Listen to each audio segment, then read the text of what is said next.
Hi అండి, welcome to my channel Kalyani connects. ఈరోజు మనం రెడీమేడ్ టాప్కి హ్యాండ్స్ ఎలా కుట్టాలనేది చూపిస్తాను. ఈ టాప్కి ఇప్పుడు మనం హ్యాండ్స్ కటింగ్ చేసుకుందాము. ఇది మనకు హ్యాండ్ లెంత్ 3 ఇంచెస్ దగ్గర మార్క్ చేసుకుంటున్నాను. మీరు 3 కానీ 4 కానీ 5 కానీ ఎన్నైనా పెట్టుకోవచ్చు. స్లీవ్ రౌండ్ వచ్చేసి 6 ఇంచెస్. కింద మనము అండ్రమ్స్ దగ్గర 1 ఇంచ్ పెట్టి ఈ 3 ఇంచెస్ దగ్గరికి మార్క్ చేసుకోవాలి. ఇప్పుడు ఇది మనము కట్ చేసుకుందాము. మార్క్ చేసిన విధంగా కట్ చేసుకుందాము. ఇలా టక్ పెట్టుకొని మనకి ఇక్కడ రెడీమేడ్ టాప్స్కి ఇట్లా జాయింట్ వస్తుంది కదా, ఈ కంపల్సరీ కుట్ అనేది మనం తీయాలి. తీస్తేనప్పుడు మనకు హ్యాండ్ జాయింట్ చేయడానికి వీలుగా ఉంటుంది.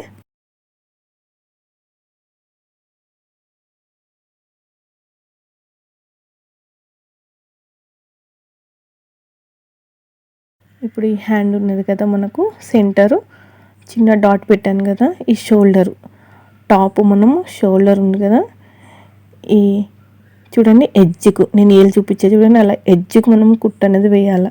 హ్యాండ్ 1/2 ఇంచు చూడండి, నేను ఎట్లా పెడుతున్నాను, 1/2 ఇంచు క్లాత్ లోపలికి ఫోల్డ్ చేస్తున్నాను.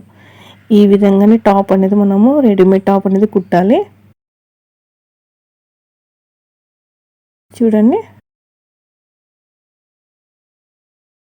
టాపు హ్యాండ్ మనము ఇలా ఎడ్జ్కు కుట్టాలన్నట్టు.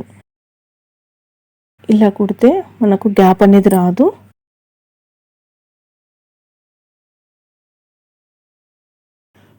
చూడండి, ఇలా సరి చేసుకుంటూ మనం ఇదే విధంగా కుట్టాలి. చూడండి, ఇలా ఎడ్జ్కి వేయడం వల్ల మనకు హ్యాండ్ అనేది షోల్డర్ లేవకుండా ఉంటాయి. ఇప్పుడు మనం లోపల ఫిట్టింగ్ పెట్టుకుందాము.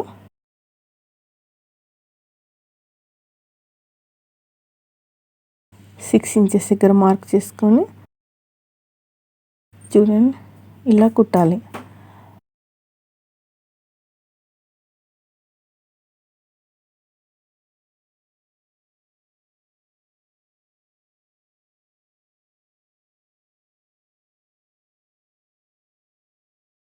అంతే, మనకు రెడీమేడ్ టాపు హ్యాండ్స్ వేసి రెడీ అయిపోయింది. మీకు ఈ వీడియో నచ్చినట్టయితే లైక్ చేయండి, షేర్ చేయండి, సబ్స్క్రైబ్ చేసుకోండి, పక్కనే ఉన్న బెల్ ఐకాన్ని క్లిక్ చేయండి.